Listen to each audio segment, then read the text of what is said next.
आज के इस वीडियो में हम लोग रिव्यू करने वाले साई सिल्क कलामंदिर आईपीओ के बारे में। सबसे पहले अपने इस कंपनी के डिटेल्स के बारे में जानेंगे कि कंपनी काम क्या करती है, कंपनी क्या काम करके पैसे कमाती है, कंपनी का बिजनेस मॉडल कैसा है। फिर इस आईपीओ के डिटेल्स के बारे में अपने बात करेंगे कि आईपीओ का ओपनिंग डेट क्या है, क्लोजिंग डेट क्या है, शेयर का फेस वैल्यू कितना है। फिर इस आईपीओ के फाइनेंशियल्स के बारे में अपने बात करेंगे और ये देखेंगे कि कंपनी के प्रमोटर्स ये आईपीओ क्यों ला रही है, यानी कि आईपीओ लाने के पीछे कंपनी के प्रमोटर्स का ऑब्जेक्टिव क्या है। फिर अपने लास्ट में ये देखेंगे कि इस आईपीओ में क्या हम लोगों को अप्लाई करना चाहिए कि नहीं करना चाहिए, और इफ अप्लाई करना चाहिए तो एक लॉट अप्लाई करना चाहिए या मल्टीपल पैन कार्ड से अप्लाई करना चाहिए, और इफ अप्लाई नहीं करना चाहिए तो अप्लाई नहीं करने के पीछे के रीजंस को भी अपने जानेंगे। क्या इस कंपनी के शेयर्स को प्राइमरी मार्केट से अपने को खरीदना चाहिए या सेकेंडरी मार्केट से खरीदना चाहिए, सब कुछ जानने वाले अपने इस वीडियो में साई सिल्क कलामंदिर आईपीओ के बारे में। सो वीडियो को स्किप किए बिना वीडियो को एंड तक देखें। Sai silk Kalamandir limited IPO company incorporate हुआ 2005 में, यानी कि ये 18 साल पुरानी कंपनी है। यानी कि कंपनी के लिए बहुत अच्छी बात है कि कंपनी 18 साल से इस बिजनेस में है। कंपनी प्रोवाइड करती है ethnic apparel and value fashion product, यानी कि कंपनी कपड़े के बिजनेस में काम करती है। इंडिया में जो बहुत सारे वैरायटी ऑफ कल्चर है, वेरियस कल्चर है, ट्रेडिशन है, हेरिटेज है, उससे इंस्पायर होकर company wide range of product offer करती है, जिसमें आपका ultra premium and premium saris आता है, जो वेडिंग्स के लिए, पार्टी वेयर के लिए, ओकेजनल वेयर के लिए, डेली वेयर के लिए सूटेबल होता है। इनफैक्ट लहंगास भी आता है, और साथ ही साथ वोमेन के साथ साथ कंपनी मेंस का एथनिक वेयर भी बेचती है, साथ ही साथ चिल्ड्रन का एथनिक वेयर भी बेचती है, और बहुत सारे वैल्यू फैशन प्रोडक्ट बेचती है, जिसमें फ्यूजन वेयर हो गया, वेस्टर्न वेयर हो गया, वोमेन, मैन एंड चिल्ड्रन के लिए। यानी कि company wide variety of products बेचती है, वोमेन के लिए, मेन के लिए एंड बच्चों लोगों के लिए, जो आपका ओकेजनल वेयर में काम आता है पहनने के लिए, वेडिंग्स के लिए, पार्टी वेयर के लिए, डेली वेयर के लिए काम आता है पहनने में।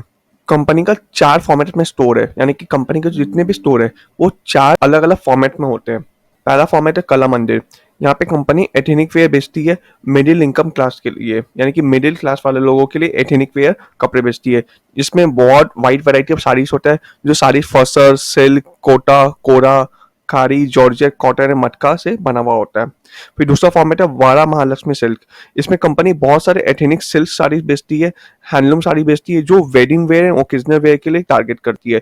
उसके बाद तीसरा होता है फॉर्मेट मंदिर, जिसमें company ultra premium designer sari बेचती है, जो हाई नेटवर्क इंडिविजुअल्स है उनके लिए कपड़े से कंपनी बेचती है, जो बनारसी, पटोला, पैठानी और जना ये सब कपड़ा से बना होता है।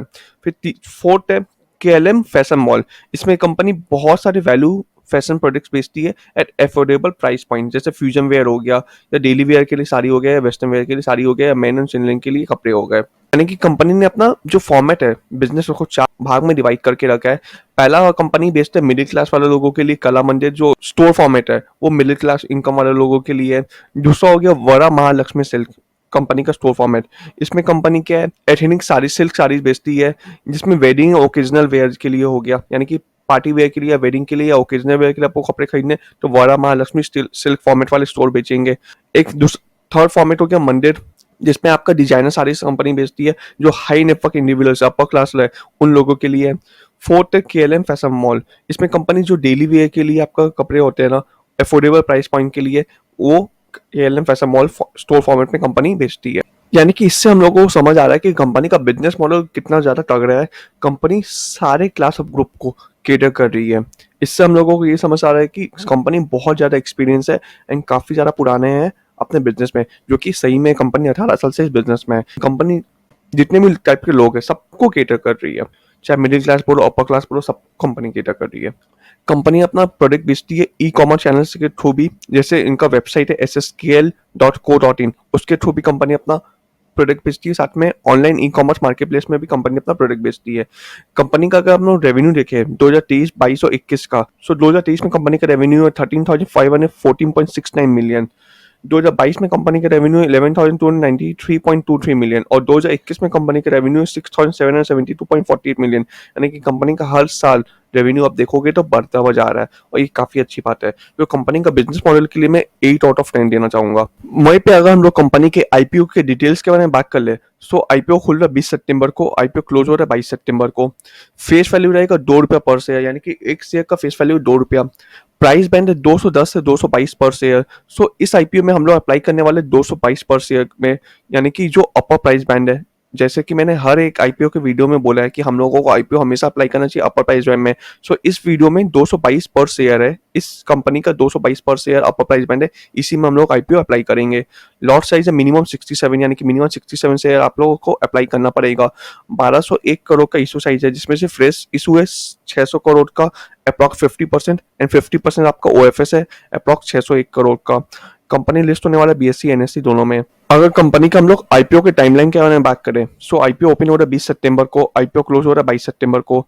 आईपीओ में अलॉटमेंट हम लोगों को मिलेगा 27 सितंबर को। अगर हम लोग आईपीओ में अप्लाई किए एंड शेयर्स नहीं अलॉट हुआ है तो रिफंड आपके बैंक अकाउंट में आ जाएगा 29 सितंबर को।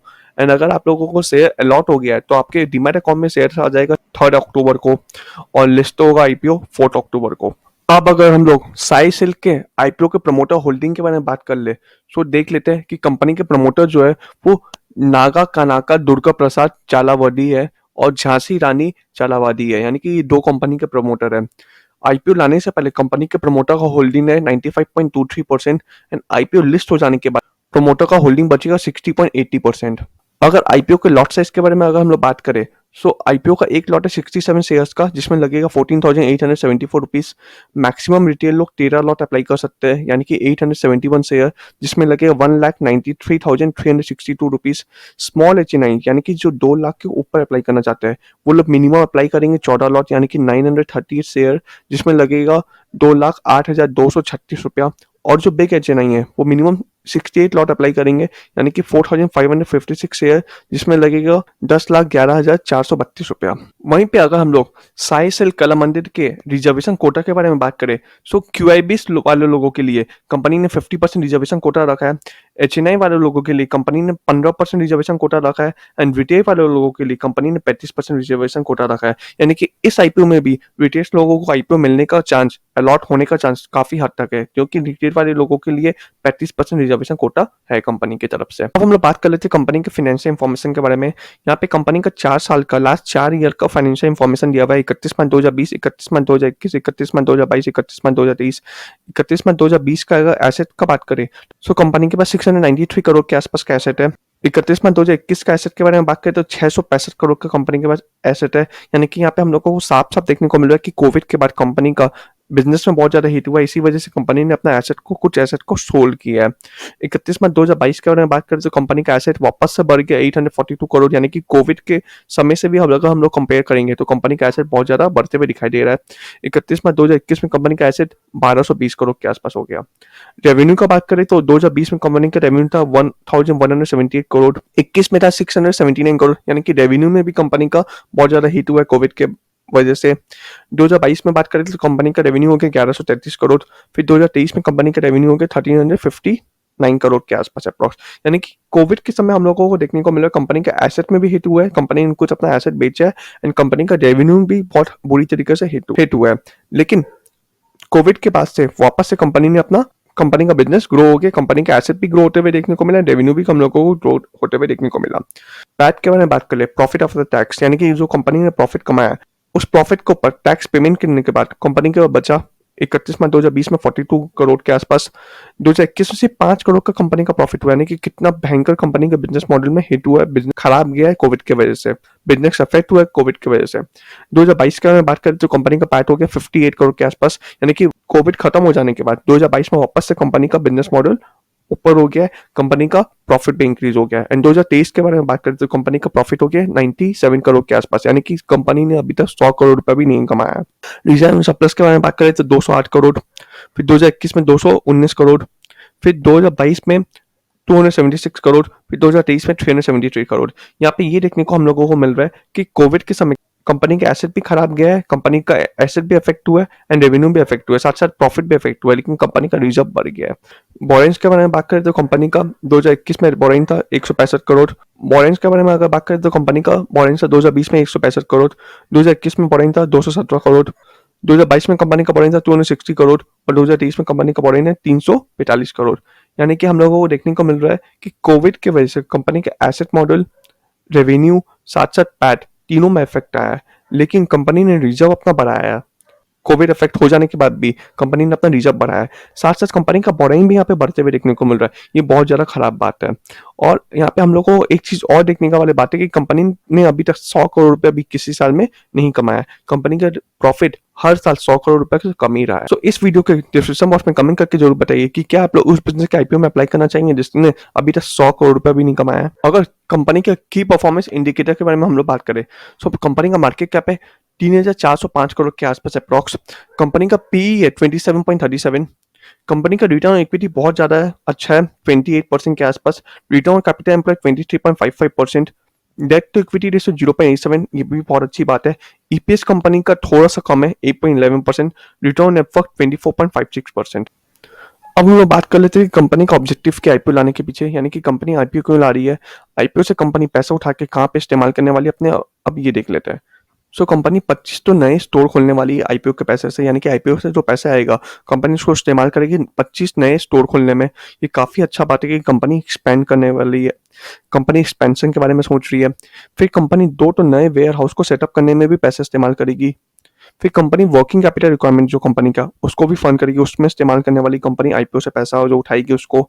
फिर कंपनी का जो बोरोइंग्स है उसको पेमेंट करने में भी कंपनी आईपीओ के पैसे को इस्तेमाल करने वाली है, और जनरल कॉर्पोरेट पर्पस के लिए कंपनी पैसा इस्तेमाल करने वाली है। ऑब्जेक्टिव कंपनी का खराब नहीं, कंपनी का यहाँ पे मेन ऑब्जेक्टिव हमको देखने को ये लग रहा है हम लोगों को कि कंपनी अपना बिजनेस को एक्सपेंड करना चाह रही है, जो कंपनी के ऊपर बोरोइंग्स है उसको चुकाना चाहेगी। हालांकि दोस्तों मैं इसमें ये बताना चाहूंगा कि ये कंपनी 2013 में भी एक बार आईपीओ लाने का कोशिश की थी, लेकिन कुछ रीजन की वजह से कंपनी ने अपना आईपीओ को विड्रॉ कर दिया था, और फिर 2023 में यानी कि 10 साल बाद कंपनी वापस से ये आईपीओ लाना चाह रही है। दोस्तों मैं ये भी बोलना चाहूंगा आप लोगों को कि कंपनी के काफी सारे कंपटीटर्स हम लोग के इंडियन स्टॉक मार्केट में लिस्टेड है, जैसे कि आदित्य बिरला हो गया, शॉपर स्टॉप हो गया, वेदांत फैशन हो गया, गो कलर्स हो गया, ट्रेंड हो गया, जो साई सिल्क कला मंदिर आईपीओ से काफी बड़ी कंपनी है। हम लोग इस आईपीओ में क्यों अप्लाई करेंगे जब इससे बेटर कंपनी, इससे बड़ी कंपनी हम लोगों को मार्केट में, इंडियन स्टॉक मार्केट में ऑलरेडी अवेलेबल है। साथ ही साथ कंपनी ने अभी तक एक भी साल 100 करोड़ रुपए अपना प्रॉफिट नहीं कमाया, यानी कि हर साल कंपनी का प्रॉफिट 100 करोड़ रुपए से कम रहा है। कंपनी जो बिजनेस में काम करती है, जो बिजनेस मॉडल है कंपनी का, उसमें काफी हद तक कंपटीशन है, कंपटीशन भी बहुत तगड़ा है। और जो साई सिल्क कलामंडी कंपनी है उससे बहुत बड़ी बड़ी कंपनी इंडियन स्टॉक मार्केट में लिस्टेड है। मैं इस पर्सनली इस आईपीओ में अप्लाई नहीं करना चाहूंगा। हालांकि देखिए दोस्तों अभी बुल मार्केट चल रहा है, एंड इस बुल मार्केट में हर एक कंपनी अपना आईपीओ लाना चाहती है, हर एक कंपनी बुल मार्केट का फायदा उठाना चाह रही है। 2013 में ये कंपनी आईपीओ लाने वाली थी, लेकिन कुछ रीजन की वजह से कंपनी ने विड्रॉ कर लिया। फिर वापस 10 साल बाद, यानी कि जब मार्केट टॉप पे है, जब बुल मार्केट चल रहा है, मार्केट एकदम पीक पे है, तब उस समय कंपनी वापस से आईपीओ लाने के बारे में सोच रही है। मैं इस पर्सनली इस आईपीओ में अप्लाई नहीं करूंगा। Kindly share the video with friend. Video अच्छा लगा तो kindly like and subscribe channel.